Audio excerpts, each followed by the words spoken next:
All right, questions for Dalton. Go ahead, Bob. Sorry. Hey, Dalton. Well, I know Georgia was the #1 defense coming in. Just how tough were those guys? And were they even better maybe than you expected? Yeah, it was a great football team. Those guys, they're coached extremely well. It's an elite group of guys they've got in there, and they're #1 defense and #2 in the country for a reason. I know you guys had several penalties and some false starts. I think you had 3, I think. Was it the noise and not having played like a true road game in a couple of years, or was it just because you're trying to get a jump because those ends are so good? Or what do you think happened on the false starts? Yeah, obviously the noise played a big factor in the first half. Just we made too many mistakes. There's no excuses for it. No noise, no nothing. We made mistakes that shouldn't have happened. It's on our backs to fix those mistakes. And it's time to bounce back from it now too. As an O-line, that's not how we play. Those mistakes are not what we are, not who we are. And we're intending to make that never happen again. Thanks.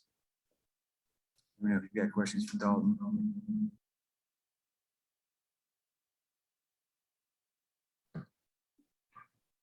Any more? Go ahead, Nate. Dalton, was the field position such that y'all just thought you never could get out of the hole as far as getting anything going offensively? No, I mean, the defense did a great job of doing what they needed to do. And we as an offense just got to execute better, especially as an O-line. And it's hard because we allow those penalties to happen and you're starting behind the sticks 1st and 15. That's not a good starting point. It's easy on a defense to close that distance down and make you 3rd and long when you have the time. And we just got to get better at it. As an O-line, we got to get better at it. Thank you. Clay. Dalton, what was the message from Coach Pittman afterwards? And I'm sure y'all talked about penalties and how to respond, but just curious to what that was like. Yeah, his entire message is we can't let one turn into 2. Our goals are still our goals. This loss has nothing to do with changing those goals.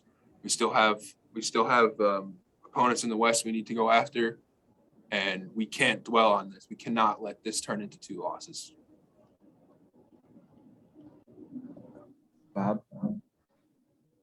Dalton, you guys are averaging 30-some points, I think 35, some coming in. You've obviously played some other good defenses like Texas and A&M. But how frustrating is it to get shut out? And obviously that you never want that to happen. Yeah, it's incredibly frustrating, especially with the O-line. We were incredibly frustrated at our lack of performance, and we're going to do a much better job come next week. And especially, we just didn't play like ourselves. We didn't play like we should have. We didn't play like ourselves, and we got to get better at that. And I know you guys' confidence had to rise with each one of these big wins you've been having. Does the confidence take a hit now, or how do you maintain the confidence that you've built with this early season success? I don't think the confidence took a hit, but the pride definitely took a hit today. Especially with, again, I keep saying, especially with the O-line, our pride took a hit, but I know our group, I know that offense, I know that defense, I know our dang team, and we're going to bounce back from this. There's no doubt in my mind. I would imagine a game like this would be, pretty motivating. Is it? Yes, absolutely. It is incredibly humbling, incredibly motivating. Thanks. Thank you. All right, that wraps up. Thanks, Dalton.